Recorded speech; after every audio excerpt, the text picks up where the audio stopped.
So welcome. Today we're going to do angular momentum notes. We've touched on some of these topics before. Remember what we're doing. We're going basically from linear stuff to rotational stuff, and we're finding the equivalencies and we're playing with those.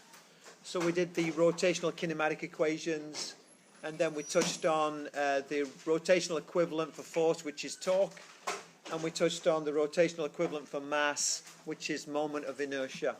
We're going to continue with that basically, get a little bit more formal with our math and the like. So just to continue these equivalencies, we learned in the past that work is equal to the force times the distance or displacement in line with the force. So you've got to be careful with these simple equations.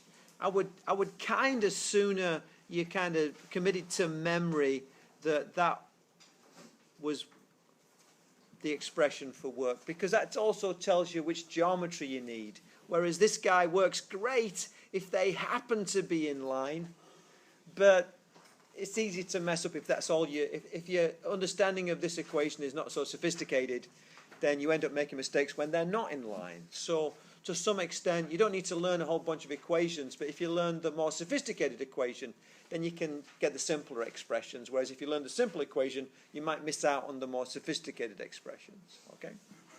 But I don't want to introduce the difficult equation first, because then people say, I don't know what's going on. So you do it step by step. But, you know, once you've stepped through the 3 steps, then, you know, remember the sophisticated version. Well, just by like that, I can also do a angular version. So the work done by an angular turning thing. And now having said that, I've dug a bit of a hole for my... Oh, it doesn't matter, really. So it would be, I guess it would be torque dotted with my, I'm going to say my angular displacement. Yeah, I'm not so comfortable with this now, having said all that. Anyway, because they're not perpendicular and perpendicular. So, but basically, remember that the force goes with the torque and the displacement goes with the angular displacement. Cool? So, and then the other thing is power. So power was work done per time interval. And we also learned that instantaneous power was the force times the velocity. Well, in angular terms, it would be the same, except that the force would be the angular equivalence of the torque, and the velocity would be the angular equivalence of the angular velocity. So just recognize those equivalencies. Let's go back and talk about torque for a little bit, because torque is R cross F. Sometimes we say torque is D cross F. It depends how the letters don't matter. It's what the letter stands for that matters. But basically, if I have a force and it is at the end of a certain vector, then I use a cross product on those two. And with cross products, the order matters, so I'm going to do the distance or the displacement first and the force second in my layout. So we've been here before. Well, we've not been here before, actually, so let's go through this. So if I have 2 vectors, if I have vector A and vector B, and I choose to figure out what the cross product is. So let's back up a little bit. When I have 2 vectors multiplying each other, there's 2 outcomes. One outcome is I get a scalar. So my C is equal to A dotted with B. And the other vector, and the other outcome is that I get a vector product. So in this case, I can say, well, that would be the magnitude of A times the magnitude of B times the cosine of the angle between. And in this case, it's the magnitude of A times the magnitude of B times the sine of the angle between. So the magnitudes are distinguished because one's the cosine of the angle between, and one's the sine of the angle in between. But the actual, in the case of the cross product, we actually have a vector outcome. Vectors can have magnitudes. But in the dot product, we only have a magnitude, because magnitudes don't necessarily become vectors. Now, why is it that in some cases you get a vector outcome when you multiply 2 vectors together? In another case, you get a scalar outcome when you multiply 2 vectors together? And I don't have a good answer for that. I learned to recognize when I have a vector outcome and when I have a scalar outcome. I learned that. But I can't give you a simple rule of thumb and say, this is why. I mean, you know, you can look at the geometry and say, well, gee, whenever I get a sine of the, what I want is the sine of the angle between the two vectors, I get the vector outcome. But I'm not sure that really explains it. It's just the pattern. So, okay. So when we did work, we did the dot product, and now we're doing torque, and we're going to do the cross product. And the cross product basically is a system that you learn. There's various systems. This is the system that I learned, where if I want to find the cross product of, and I've got to be careful, it's A crossed with B rather than B crossed with A. They're not the same. If I want to do a cross product, then basically I make a column where I have my I, my J, and my K column. And I write down the coefficients from each of these. So I have number 1, number 2, number 3, and then I have number 4, number 5, number 6. If you get these vectors in the wrong order, you'll end up with a vector going in the wrong direction. So the order is very important. And then you do this kind of matrix where when you're looking at the I, you ironically cover over the I column and you write down the matrix, so the 2 and the 3 and the 5 and the 6. And then when you're doing the J, you cover the J over and you do the 1 and the 6 and the 3 and the 4. So you write down the numbers that aren't part of that column? Yes, you put your finger over it and you write down the others. And then when you do the K, you cover over the K and you do the 1 and the 2 and the 4 and the 5, whatever.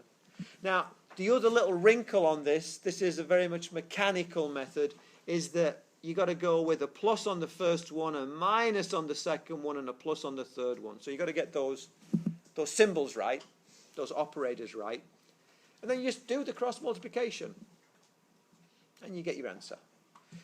Sometimes people write their answer without putting the IJK. When you get really familiar with this stuff, like mathematicians will say, "Oh, do I have to write down the IJK every time? Let's just do these like pointed brackets, and we'll all know what we mean by that." That's a next level of shorthand. Can we still write IJK if we want? I want you to write IJK, actually. I prefer it. So, a couple of comments or questions. Yep. When you do the cross multiplication, you subtract them? So, what you do is, you're going to do 2 times 6 minus 3 times 5. So, you subtract them. Yeah. Okay. Now, frankly, with practice, you don't write all this down. With practice, you can go from that basically to this. And if it's a simple one, you can even jump even further. Question or comment? I think I used as well with the minus. I can't hear, sorry. What are you saying? With the minus and adding, how do you know you're going from, you subtract, then you add, then subtract, then you add, when you're at the... So the first term will be a addition. Oh, okay. The second term will be a subtraction. The third term will be addition. We're not going to do 5 by 5, but you just continue with that. Yes. It just alternates? Yeah. Okay. And in fact, there is another way. I don't know if any of you have done it, where you basically put down your coefficients. So you go 1, 2, 3, 4, 5, 6, and then you continue this on. And I think you do. I've never learned this method. I should know it, shouldn't I? It's a shame. But I think you do that. And then you do these cross methods. Anybody done that method? Mm-hmm. So how many people have done cross products in math? So did you learn the way that I'm showing you? Okay, but there are other ways. Look around, and there are other ways. The other ways tend to work better for 3 by 3 or 4 by 4 or 5 by 5 matrices. You're basically getting determinants. Okay? Okay. So why are we doing this? Because this enables us to do torque in 3 dimensions, which we can't do any other way. So this is a really powerful technique. It's not here to trip us up. It's here to make us more stronger as engineers. So it's really useful. This gives you the torque? This gives you the vector torque. This gives you the value of the vector torque. In this case, in this example. So here I'm talking generic. I'm just saying there's a vector A and a vector B, and they are linked by a cross product. And there's like 50 versions of this throughout physics. So basically my answer when you can link them by a cross product is a vector which is at 90 degrees to B and 90 degrees to A. So it is in a direction which is perpendicular to the plane containing these two vectors. So if you think about opening or closing the door, then if I think about my door, then if my door handle is there and I am going to push into the hallway and my R vector is there from the hinge, so there's my R vector and here's my F vector. What this says is that my vector torque, this turning effect, is going to be up and down, up or down the door. It's going to be, in our case, vertical in the room. Now, will it go up or will it go down? There's a really very nice way of figuring that out without having to do the full IJK.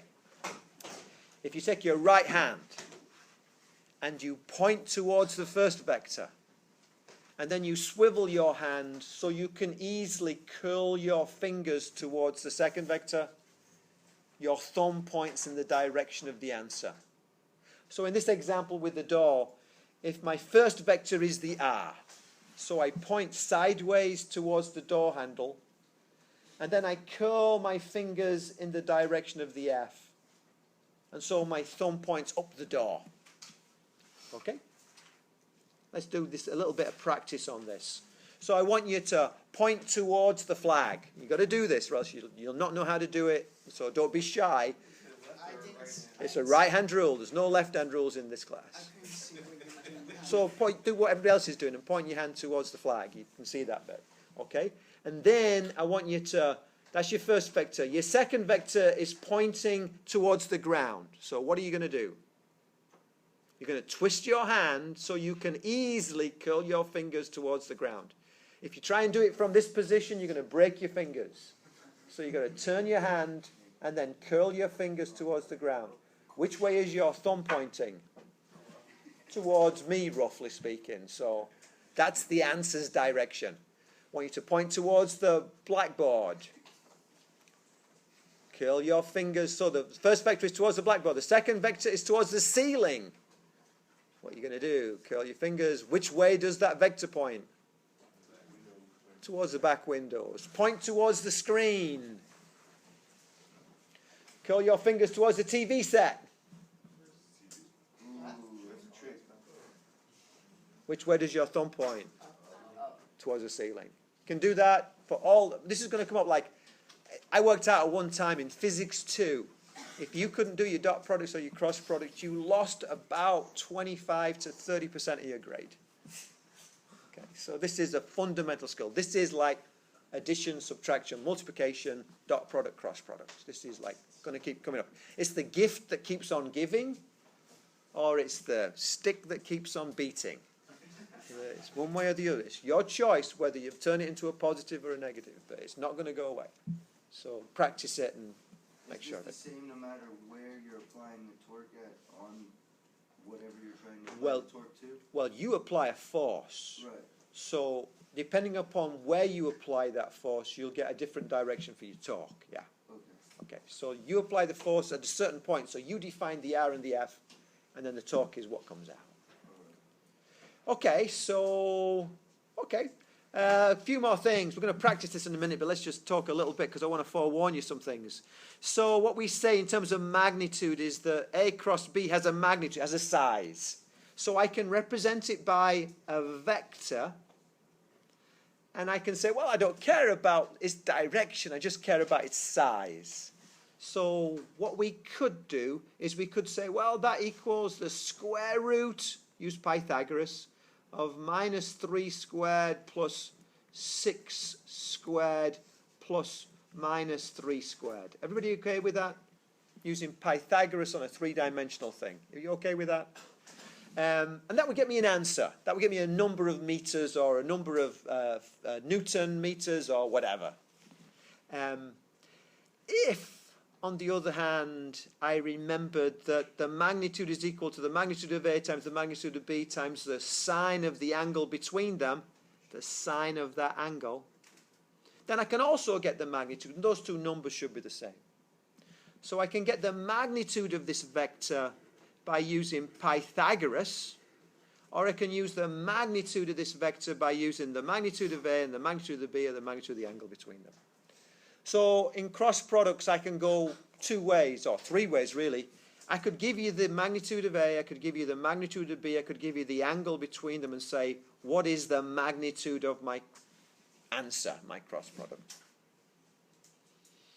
Or I could give you the ijk for A and the ijk for B and ask you to get the vector, and then I could ask you what the magnitude of that vector is. Or alternative, I could give you a bit of both, and that's what I tend to do. I'll give you a magnitude and a direction in words and an ijk for the other, and I try and decide what you want to do. Is that a question or a comment? You got your hand up? It's been on my head. Okay. So, remember that, and then remember that the order matters. So A crossed with B is not the same as B crossed with A. It's opposite direction, it turns out. And then it's distributive. So A crossed with B plus C is equal to A crossed with B plus A crossed with C. And then remember that A crossed with minus B is like minus A crossed with B. And remember that, you don't have to remember this, but it comes up. The D, the differentiation with respect to time, d A cross B by dt is equal to A crossed with dB by dt plus dA by dt crossed with B. And so frankly, I only use that in a derivation, so you're not going to have to recall that, but you know, it's that. So given that A equals that and B equals that, can you determine A cross B for me, please? Can you do that for me? Well, let's do this one together, because we haven't done worked one yet. So let's work this one together. So I'm going to say, no big deal, ijk.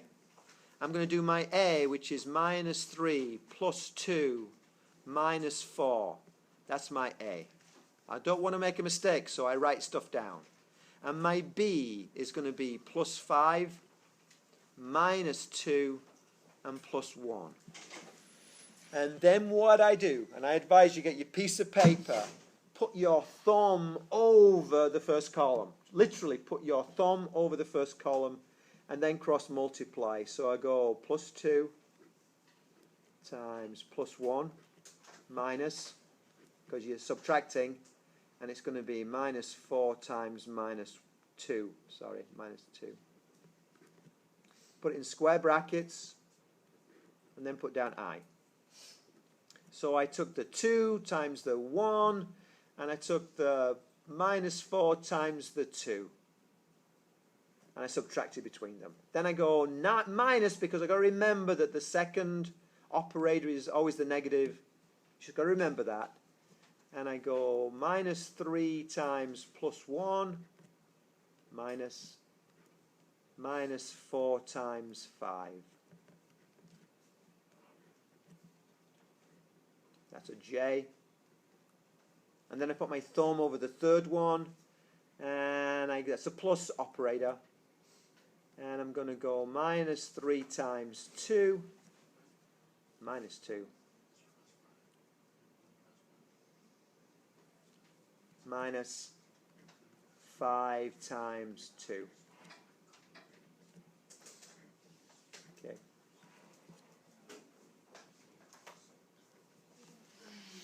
So then I just do some sums, and I go 2 times, that's 2 minus 4, and 2 makes 8, and it's plus 8. So it's going to be 2 minus plus 8. I minus, and we're going to have minus 3 minus 20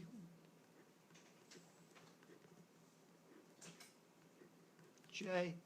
Then it's a plus, and I'm going to go plus 6 minus plus 10. And that's okay. So now what I do is I go back and just double check it. So that was plus 6 minus 10, and that was minus 3 minus 20, minus 3 minus 20, and then I go, that was 2 minus plus 8. So if I did this right, that would be minus 6i, and then that's minus 3 added to 20 is 17, but it's minus 17. And then that's 6 minus 10 is minus 4.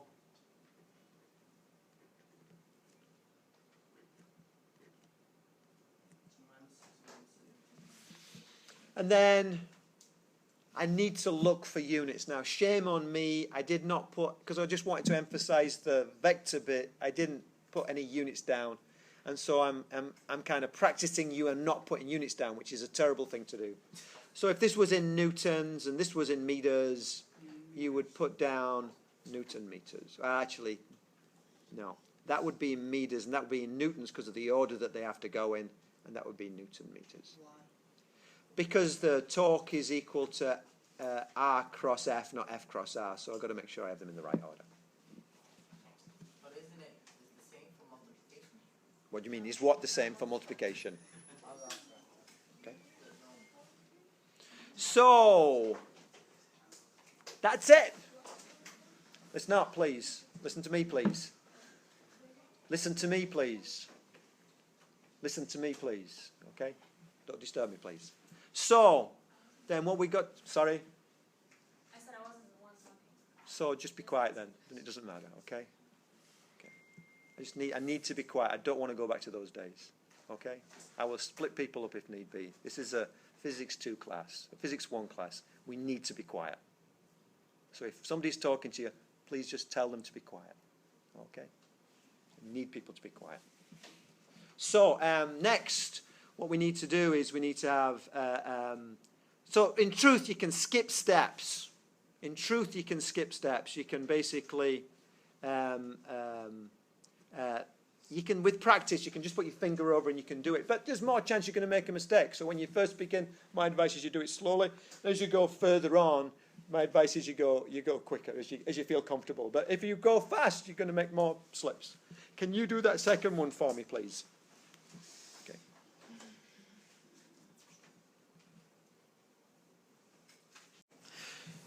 So we're back, and basically the answer comes out to be -1, -6j, -16k, and it would have units on the end. So, yep. If you take the magnitude of that, what would the unit be? If it was meters, you take the magnitude of that, what's the unit? Newton meters. It's like the vector has the unit, the same unit as the magnitude of the thing that's a little bit interesting is, so later on we're going to do an expression like Fg is equal to big G, big M, little m over R squared times R hat, where the R hat is the unit vector that points in the direction of the force. And so if I ask you for the magnitude, I'm asking you for that bit, because that's how you work out how big the force is, and that has units of newtons. So then that raises the interesting question of, well, what units should the unit vector have? And it's tempting to say it should have newtons because it's the unit vector of a force, but then you'd have newtons times newtons, and you'd end up with newtons squared when you put them together. So it turns out that what you typically do is you have the newtons is associated with a magnitude, and there's no unit associated with a unit vector. But if I multiplied this out, and so rather than writing it down as G, M, M over R squared times some I, some J, some K, which has a magnitude of 1, if I multiplied the whole thing out, so I ended up with, Xi plus Yj plus Zk, where that is my vector, then that would have units of newtons. So there's two different ways of expressing the same thing. That's the vector force, and that's the vector force, just written in two different ways. Just there's math in between them. So sometimes people will put down units for a unit vector, and it's just, we don't mind that so much. That's like a small mistake. It's when you don't put down units where they should be is kind of more serious than putting down units where you don't really need them. Okay? So let's start applying this to an aspect of physics. So we're going to apply this to the torque. And we've seen this diagram before. And what we basically said was, if we have any old force acting at the end of a wrench, then my turning effect will not be just the force times the length of the wrench, because they're not at 90 degrees to each other. So I got to make some components somewhere, and I can either say, let's take the perpendicular force times the length of the wrench, or let's take the force times the perpendicular distance. But I have to do a combination. So whatever component of force I'm taking and whatever component of displacement I'm taking, they have to be at 90 degrees to each other for the torque to have the right value. And then we learn also that if this thing tends to be turning us in a counterclockwise direction, we call it positive. And if it's turning us in a clockwise direction, we call that negative. And that actually causes people issues. It looks simple enough. But when you get into more complicated examples, and the force is in the top right-hand corner, and the turning axis is in the bottom left-hand corner, sometimes it's not clear if it's clockwise or counterclockwise. People make mistakes on that sometimes. So that's not necessarily trivial. And we've learned, because of trigonometry, that this torque has a magnitude of the force times the lever arm, or the wrench's length, times the sine of the angle between these two. So I'm imagining drawing a vector like that. So it starts at the turning axis and it goes to where the force is applied. And I got my force, and I'm looking at that angle in between. It's the sine of that angle that I want. Okay. So we can say we can picture torque as a vector that is orthogonal to the force vector and the displacement vector. So in this plane in the top diagram, the torque is either coming up towards me or going into the page. And I can figure it out because, well, I know that torque is equal to R cross F, not F cross R. The order matters. So I point with my hand along the wrench, and then I curl my fingers towards the force, and my thumb is coming out towards me. So my torque in this case would be represented by a little arrowhead coming towards me. So the torque is coming out of the page as opposed to into the page. Is that clear? Point your fingers across along the wrench's length, and then curl your fingers towards where the force is, and your thumb is coming out of the page. Yep. So, okay. We can calculate the vector torque using the cross product. So the thing you've got to remember is that the torque is R cross F, not F cross R. So the R comes first. And frankly, on all the equations I've seen using a cross product, the important bit comes last. That sounds like a bit weird. When you're talking about magnetism, there's like 3-4 different cross products to do with magnetism. Magnetic field comes last. Now we've got something which is really about forces. The force comes last. So if in doubt, put what you think of as the most important bit last, and more times than not you'll be right. Okay. Now they're both important. I'm just saying this is not about radii. It's about forces applied at the end of a radii, if you follow me. Yeah. So a force of 2, 3, minus 4 newtons acts at the end of a lever whose length axis, the point of application is given by 3 minus 2 plus 1.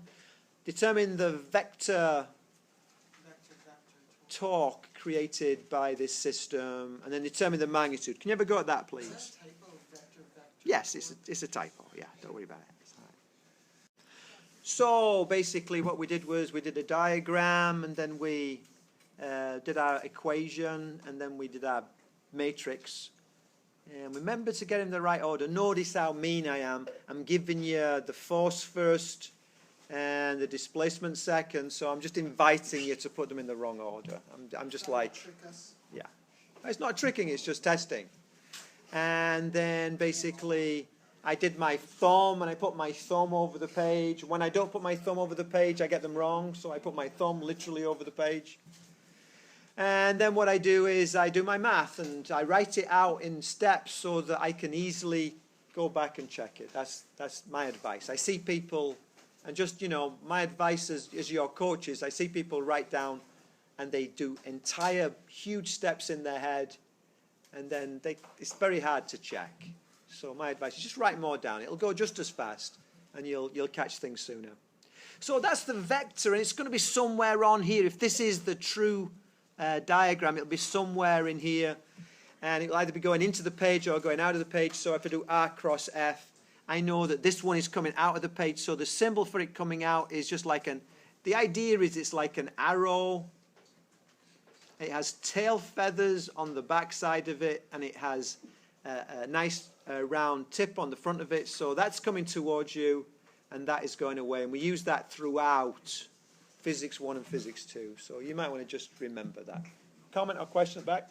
When using the thing with your hand, Yep. do you follow the force first, or do you follow Well, the... you look at the order of your cross product. So this is R first. So you do R, and then you do F. So I went R, and then I curl my fingers towards the F, and it's coming out. So the order in every, that order is like sacred. It's like really matters. Yeah. There was another comment. Yeah. A little bit.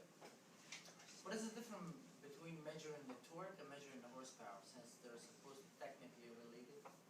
Oh, they're related because engines have both of them. Just like engines have a carburetor and an exhaust pipe. They're not the same. They're just related to the same machine.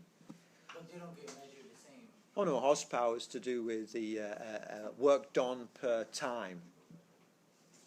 So it's just a different aspect to the same machine. You'll see them in manuals next to each other because people care about both of them. If you have a lot of torque, then you can basically turn your wheels easily. Okay? So that will determine how quickly you can pick up and take off. But if you don't have raw horsepower, you might not end up going as fast. So some machines have a lot of torque at low revs and a different situation at high revs. And, so they're related, but they're not the same thing. So determine the magnitude of the torque created by this system. So now I'm turning around and saying, okay, well, how are we going to do this? So we're going to say that our torque magnitude is equal to the square root. It's Pythagoras, so it's 5 squared plus 14 squared plus 13 squared. I've got no intention of working that out. That equals, and that's also going to be in Newton meters. I got 19.75. You got 19 point? 75. I'll take your word for it. So 19.75 Newton meters. So,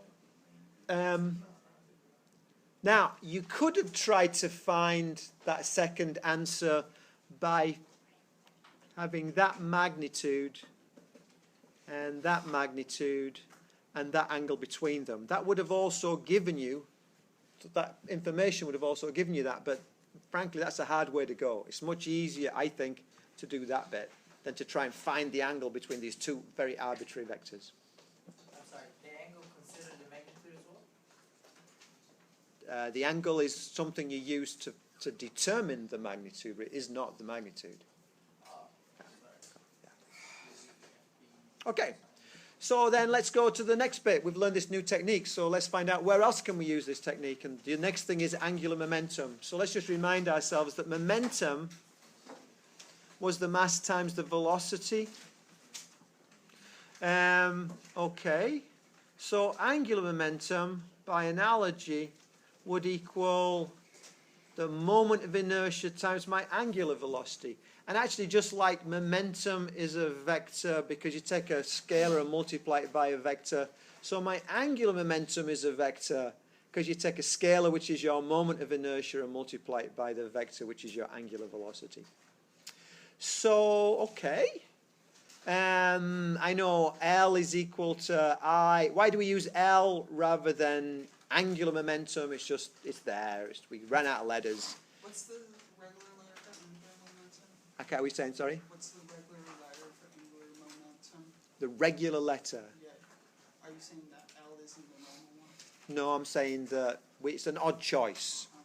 It's angular momentum does not have L anywhere in it. So why would you pick L? It's just that we ran, if we use M, it doesn't work, and we don't want a double letter. So, you know, don't rely on the fact, I'm warning you, don't rely on the fact that you can look at the letter and figure out what it stands for, because it's just not going to work. And we know that I, the moment of inertia, for this is a particle that's connected by some massless piece of string to a turning axis. So we know this particle, when we have that, so my moment of inertia equals mr squared. We're not talking about a solid cylinder. We're not talking about a hollow hoop. We're not talking about a solid sphere. We're talking about a particle at the end of a string. So the equation for the moment of inertia is that. And we also know that, remember that angular, Vt equals angular, just like we had S is equal to theta r, and we had At is equal to alpha r. When you're doing the conversion between tangential information and rotational information, you remember angular has an r at the end, so it goes that way around. So then we say, well, omega in that case equals the tangential velocity over r. So let's shove those in, so we get L is equal to mr squared, that's from there, plus Vt over r, that's from there, and we simplify, so we have L is equal to m, and I'm pulling this out of a hat, but we got a vector here, the r's a vector and the omega t's a vector, and the Vt's a vector, so that's a cross product, and I've not justified why it's a cross product, but it's a cross product. And then I can say, well, hold on, Wait, what happened to the R? the r's there. And then I say, hold on, P is equal to mv. So I can say, okay, let's substitute that in. So that guy there, oops, sorry, that guy there becomes R. So I end up with L is equal to R cross P, and that's what I learned. Do you mean it becomes P? I'm sorry?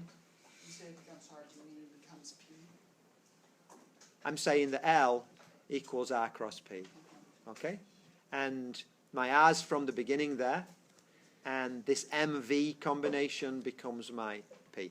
Notice, this is angular momentum, so it's about momentum. Momentum comes last. Okay? So we say, okay, particle has a linear momentum of that. Particle is located at that point from the origin.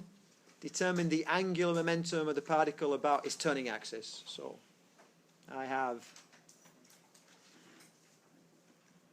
there's my turning axis, and I have 3I minus 4J plus 1K meters. And then here I have my momentum, and that's 3I plus 2J minus 4K. And momentum is going to be measured in kilograms, meters per second. So this is my P, and that's my R. Now notice they're not, before I had the two vectors from the same point, and now they're not from the same point, but that's no big deal, you know. It's like, there's my angle between them, but do I need it? So we've got to find out, determine the angular momentum, and the angular momentum is L is equal to R cross P. IJK.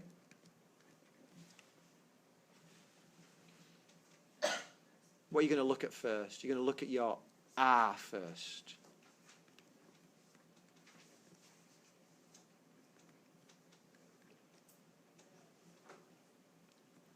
Then you look at your P,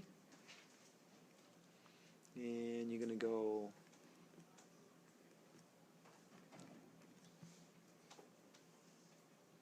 and then you put your fingers over the I, and you go plus 16 minus 2 I. And then you're going to do a negative sign, put your fingers over the middle one, and you're going to go minus 12 minus 3.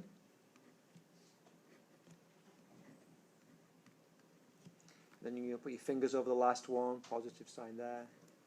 And you're going to go 6 minus 12. Then I go back and check it.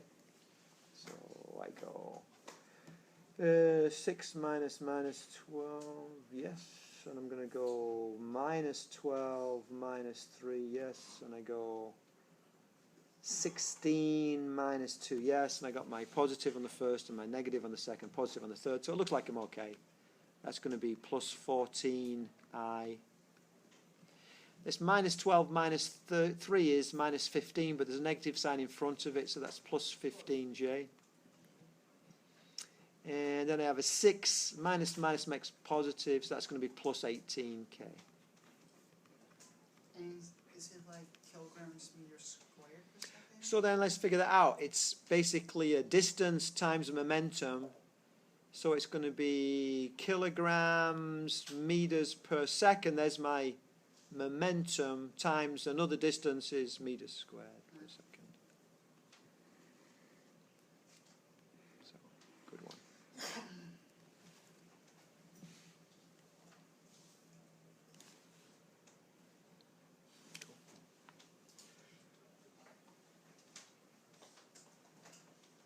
I have a question. Yep. Since it's L equal R cross B, why R gotta be in the bottom? As not in the bottom. Or like, How's even that? when you drew the other one, the R, it was below. Like you drew it like this, and oh yeah. So you see the F, you put it up on the diagram. Yeah. Now if you Oh, so not such a good diagram. Yeah, I should have really drawn it because there's the R, which is my wrench, and there's my F. Yeah, not such a good diagram. my question is, if you switch them, would it still work? No. It wouldn't. You're multiplying different numbers. So if I switch them, I'm doing F cross R, which is not the right equation. Try it. Do it both ways, and you'll see that you get the opposite sign Alright. for each of them. So it's rather than pointing up the door, it's pointing down the door. So it's completely wrong. It's the worst answer. It's if you want to go to Orlando and instead you go into the middle of the ocean, you're twice as far from where you want to be. Not a little bit out. You're twice as far out. So. Okay, let's do some more. So torque and angular momentum. So we said that the sum of the forces equals ma. That's what I remember. But good old Newton said, well, actually, the sum of the forces equal dp by dt, because he didn't know about A. He didn't talk about A. Okay, so fair enough. By analogy, we can say the net torque is equal to dl by dt, I suppose. And then we do a whole bunch of derivation. I don't really care about the detail of it. I just want you to step through it. So we say, well, if torque is equal to R cross F, which we're happy with, and F is equal to dP by dt, and torque is, so that means that torque is equal to R cross dP by dt. And if we remember that L is equal to R cross P, then let's differentiate this. dL by dt is equal to dr cross P by dt, which is R cross dP by dt plus dr by dt crossed with P. So that bit should be the second bit. And then what happens is, so I'm sorry, there's a little bit of, I messed up in my, I wrote the answer and then I wrote the justification. So the L by dt equals that bit, but then we ditch part of it. And the reason why we can ditch part of it is that we say the last term on the right must be 0 because the rate of change of position in time, that's like velocity, and velocity is parallel to momentum because momentum is mass times velocity. And if you get two vectors that are parallel to each other and you do a cross product on them, we get 0. Agreed? So that guy goes away. So that means that dl by dt is equal to r cross dp by dt. Okay, so, and that equals torque. So torque is equal to dl by dt. Okay. So a boulder has an angular momentum of that at that time. And net external torque causes its angular momentum to double in 5 seconds. What is the magnitude of this net external torque?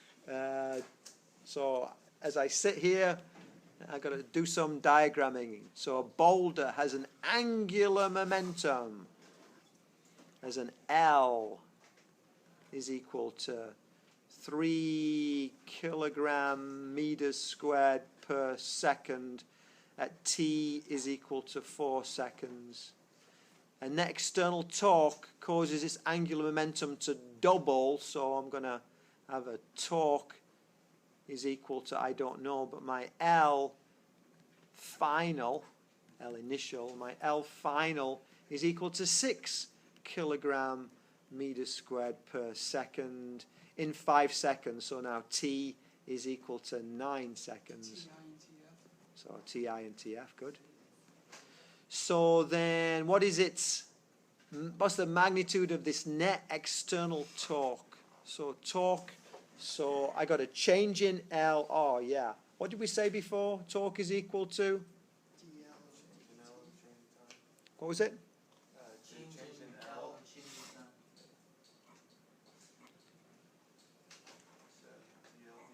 dl by dt. Sorry, yeah, I'm just not. I'm just not with it this morning. So this equals, let's say it's a continuous steady change, so I can say dl by dt. So then my torque is equal to my L final minus my L initial over my T final minus my T initial. So my torque is equal to L final is 6 minus L initial is 3 over T final is 9 minus T initial is 4, which equals 3 over 5, which equals 0.6. And torque is in Newton meters. Cool.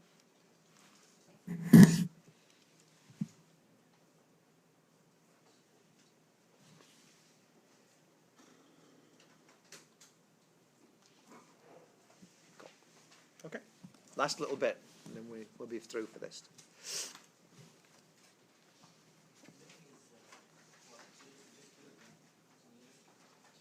So, question? Newton itself is kilogram per meter, right? So F equals ma. So the units for the force are going to be kilograms, meters per second squared. Whenever you want to know the units, always get an equation that has it in, and then figure out what the other things have. So, and the reason why we need to do that is because the SI system names units. Like back in the day, you'd say, I have a force of, well, you wouldn't actually, you'd say 6 pounds, which was even worse. But you could have said, I have a force of 6 kilogram meters per second squared. And that would work. It's just we decide to name it Newton after Newton. Okay, I can use a torque to change an angular momentum, just like I can use a force to change a momentum, yeah? If I have a frictionless surface, there's no external torque, so there's no change in momentum, okay? If I have a frictionless axle, there's no change in angular momentum because there's no external torque. So let's put that into, I have a spinning object, and how do I get it to spin faster and faster and faster? I put a torque onto it. Turbocharge. My torque causes my angular momentum to increase. If I don't allow a torque to happen, how can I stop a torque from happening? Surely friction is going to just cause a torque in its own right. So typically when I've got a frictionless circumstance, I have no friction and I don't push it, then what happens is that my angular momentum is constant in absence of external torque. In a frictionless world. And so you can get, there's usually always some torque because of friction. So frictionless world. Okay. So, okay, ice skaters, they're in a frictionless world. And there's that classic thing at the end of an ice skating performance when the person is spinning faster and faster and faster, round and round and round, keep my head, and then they stop. And what they do is they put their arms out. And what they're doing is they're working on the fact that L initial equals L final, and L initial equals I initial omega initial, and L final equals I final omega final. And the trick they have is that by moving their arms out, they increase their I, and because there's got to be an equivalency across the equal sign, they must reduce their omega. So they slow down. I am sure they're not aware of the physics part of it.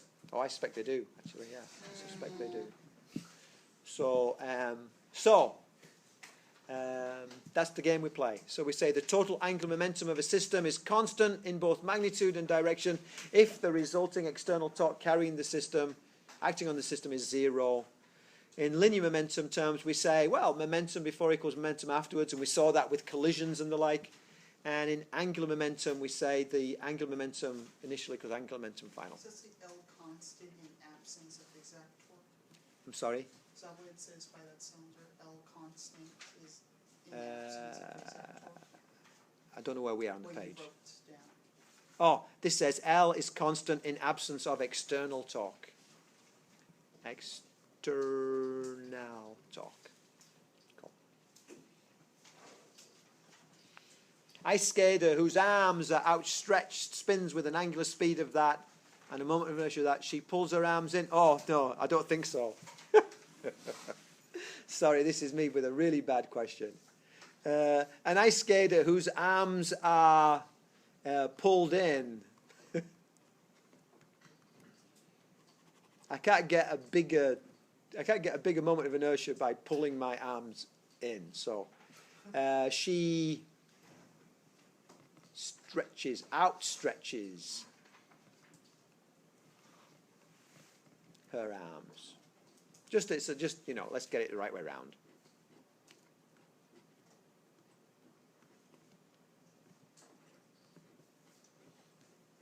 That question was asking about her speeding up.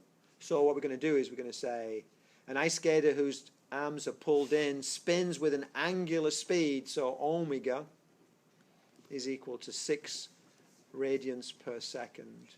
And her moment of inertia I is equal to 12 kilogram meter squared.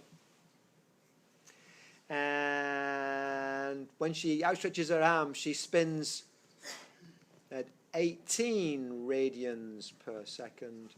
What is her moment of inertia?